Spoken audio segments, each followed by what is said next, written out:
ಕರ್ನಾಟಕದಲ್ಲಿ ಕಾವೇರಿ ಕದನ ಜೋರಾಗ್ತಾ ಇದೆ. ಸ್ಪೆಷಲಿ ಮಂಡ್ಯ, ಮದ್ದೂರು, ಮೈಸೂರಿನಲ್ಲಿ ಪ್ರತಿಭಟನೆ ಕಾವು ಯಾವ ಹಂತಕ್ಕೆ ಹೋಗಿ ನಿಂತಿದೆ? ಹಾಗಾದ್ರೆ ಉರುಳು ಸೇವೆ ಮಾಡಿದ್ರು, ಕಾಲಿಕೊಡವನ್ನು ಹಿಡಿದು ಪ್ರತಿಭಟನೆಯನ್ನು ಮಾಡಿದ್ರು.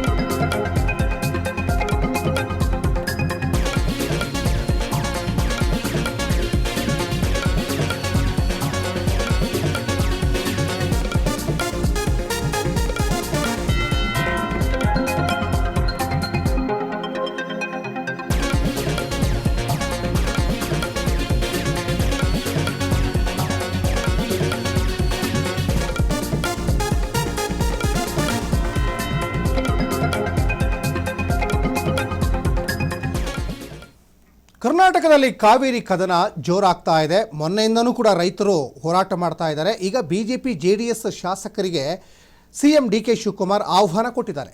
ಅಂದರೆ ಇದು ಸರ್ವಪಕ್ಷ ಸಭೆಯನ್ನು ಕರೆದಿದ್ದಾರೆ. ಆ ಸಭೆಯಲ್ಲೂ ಕೂಡ ಸಾಕಷ್ಟು ಚರ್ಚೆ ಆಗ್ತದೆ. ಆಗಸ್ಟ್ 2ನೇ ತಾರೀಕು ತಮಿಳುನಾಡು ಸಿಎಂ ಆಗಮನಕ್ಕೂ ಮುನ್ನವೇ ಸಭೆಯನ್ನು ಮಾಡ್ತಾ ಇದ್ದಾರೆ. ಡಿ ಕೆ ಶಿವಕುಮಾರ್ ಅವರ ನೇತೃತ್ವದಲ್ಲಿ ಭಾಳ ಕುತೂಹಲ ಮೂಡಿಸ್ತಾ ಇದೆ ಸರ್ಕಾರದ ಮುಂದಿನ ನಡೆ ಬಗ್ಗೆ. ಒಂದು ಕಡೆ ಆಗಸ್ಟ್ 3ನೇ ತಾರೀಕು ತಮಿಳುನಾಡಿನ ಮುಖ್ಯಮಂತ್ರಿ ಜೋಸೆಫ್ ವಿಜಯ್ ಮತ್ತು ಡಿ ಕೆ ಶಿವಕುಮಾರ್ ಒಂದು ಸಮಾಗಮದಲ್ಲಿ ಅಲ್ಲಿ ಸಾಕಷ್ಟು ಈ ಒಂದು ಕಾವೇರಿ ವಿಚಾರಕ್ಕೆ ಸಂಬಂಧಪಟ್ಟ ಹಾಗೆ ಅಲ್ಲಿ ಮಹತ್ವದ ಮೀಟಿಂಗ್ ಆಗ್ತದೆ. ಅದಕ್ಕಿಂತ ಮುಂಚೆ ಆಗಸ್ಟ್ 2ಕ್ಕೆ ಸರ್ವಪಕ್ಷ ಸಭೆಯನ್ನು ಸಿಎಂ ಡಿ ಕೆ ಶಿವಕುಮಾರ್ ಕರೆದಿದ್ದಾರೆ. ಬಿಜೆಪಿ ಮತ್ತು JDS ಶಾಸಕರಿಗೆ ಸಿಎಂ ಡಿ ಕೆ ಶಿ ಆಹ್ವಾನಿಸಿದ್ದಾರೆ. ಜೊತೆಗೆ ಏನೆಲ್ಲ ನಿರ್ಧಾರಗಳನ್ನು ತೆಗೆದುಕೊಳ್ಬೇಕು ಅನ್ನೋದ್ರ ಬಗ್ಗೆ ಚರ್ಚೆ ಆಗ್ತದೆ. ಕಾವೇರಿ ಮತ್ತು ಮೇಕೆದಾಟು ವಿಚಾರವಾಗಿ ಚರ್ಚೆ ಆಗ್ತದೆ. ತಮಿಳುನಾಡು ಸಿಎಂ ಆಗಮನಕ್ಕೂ ಮುನ್ನವೇ ಅಂದರೆ ಒಂದು ದಿನ ಮುಂಚಿತವಾಗಿ ಇಲ್ಲಿ ಸಭೆಗಳನ್ನು ಮಾಡ್ತಾರೆ. ಆ ಸಭೆಯಲ್ಲೂ ಸಾಕಷ್ಟು ಒಂದು ಅಭಿಪ್ರಾಯಗಳನ್ನು ಕೂಡ ವ್ಯಕ್ತಪಡಿಸಲಿಕ್ಕೆ ಅವಕಾಶ ಇದೆ BJP ಮತ್ತು JDSನ ಶಾಸಕರುಗಳಿಗೆ. ಯಾಕಂದರೆ ಮೊನ್ನೆ ಆರ್ ಅಶೋಕ್ ಒಂದು ಮಾತನ್ನು ಹೇಳಿದರು, ಸರ್ವಪಕ್ಷ ಸಭೆಯನ್ನು ಕರಿಬೇಕು ನೀವು ಅಂತ.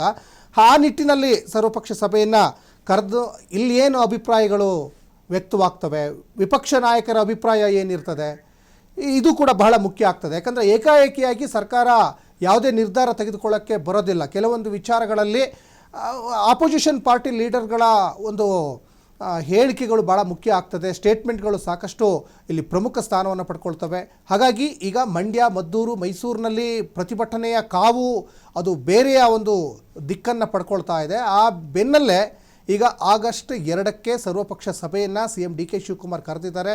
ಆ ಸಭೆಗೆ BJP JDS ಶಾಸಕರಿಗೆ ಈಗ ಆಹ್ವಾನವನ್ನು ಕೊಟ್ಟಿದ್ದಾರೆ.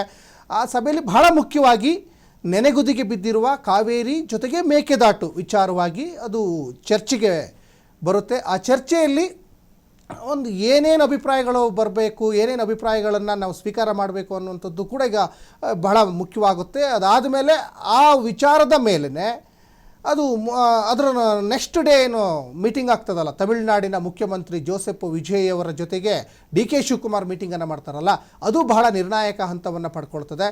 ಜೊತೆಗೆ ಈ ತಮಿಳುನಾಡು ಸಿಎಂ ಆಗಮನಕ್ಕೂ ಮುನ್ನವೇ ಈ ಒಂದು ಸಭೆಯನ್ನು ಕರೆದಿರೋದು ಸಾಕಷ್ಟು ಕುತೂಹಲಕ್ಕೆ ಕಾರಣ ಆಗ್ತಾ ಇದೆ. ಮೊನ್ನೆ ಆರ್ ಅಶೋಕ್ ಹೇಳಿದರು ಸರ್ವಪಕ್ಷ ಸಭೆಯನ್ನು ಕರಿಬೇಕು ಅಂತ. ಅವ್ರು ಹೇಳಿದ ಬೆನ್ನಲ್ಲೇ ಇವರು ಸಭೆಯನ್ನು ಕರಿತಾ ಇದ್ದಾರಾ, ಅಥವಾ ಏನಾದರೂ ನಾಳೆ ದಿವಸ ರಿಸ್ಕ್ ಆದರೆ ಆಪೋಸಿಷನ್ ಪಾರ್ಟಿಯವ್ರ ಜೊತೆನೂ ನಾವು ಮೀಟಿಂಗ್ ಮಾಡಿದ್ದೀವಿ ಅಂತ ಒಂದು ಹೇಳ್ಕೊಳ್ಳೋಕ್ಕೆ, ಒಂದು ಆಧಾರಕ್ಕೆ ಒಂದು ಸಭೆಯನ್ನು ಮಾಡ್ತಾ ಇದ್ದಾರೆ. ಒಟ್ಟಿನಲ್ಲಿ ಸಾಕಷ್ಟು ಕುತೂಹಲ ಕೆರಳಿಸ್ತಾ ಇದೆ ಈ ಸರ್ಕಾರದ ಮುಂದಿನ ನಡೆ ಬಗ್ಗೆ ಏನಾಗಬಹುದು ಅಂತ. ಯಾಕಂದರೆ ಫೈನಲಿ ನೀವು ಎಷ್ಟೇ ಸಭೆಗಳನ್ನು ಮಾಡಿ, ಆದರೆ ನಮ್ಮ ಹೋರಾಟ, ನಮ್ಮ ನೀರನ್ನು ನಾವು ಬಿಡಲ್ಲ, ನಮ್ಮ ನೀರು ನಮ್ಮ ಹಕ್ಕು ಅಂತ ಸ್ಪೆಷಲಿ ಮಂಡ್ಯ, ಮೈಸೂರು, ಈ ಚಿಕ್ಕಬಳ್ಳಾಪುರ, ರಾಮನಗರ ಮತ್ತು ಬೆಂಗಳೂರಿನಲ್ಲಿ ಭಾರಿ ದೊಡ್ಡ ಮಟ್ಟದ ಒಂದು ಹೋರಾಟಗಳು ಈಗ ನಡೀತಾ ಇದೆ. ಜೊತೆಗೆ ಕಾವೇರಿ ನೀರು ಯಾರ್ಯಾರಿಗೆ ಸದ್ಬಳಕೆ ಆಗ್ತಾ ಇದೆ ಅವರೆಲ್ಲರೂ ಕೂಡ ಇವಾಗ ಒಂದೇ ಧ್ವನಿಯಲ್ಲಿ, ಗಟ್ಟಿ ಧ್ವನಿಯಲ್ಲಿ ಸರ್ಕಾರದ ವಿರುದ್ಧ ಆಕ್ರೋಶ ವ್ಯಕ್ತಪಡಿಸ್ತಾ ಇದ್ದಾರೆ. ಸ್ಪೆಷಲಿ ಕಾವೇರಿ ನೀರು ನಿಯಂತ್ರಣ ಸಮಿತಿಯವರ ವಿರುದ್ಧವಾಗಿ ಒಂದು ದೊಡ್ಡ ಆಕ್ರೋಶದ ಮಾತುಗಳು ಕೇಳಿ ಬರ್ತಾ ಇದ್ದಾವೆ.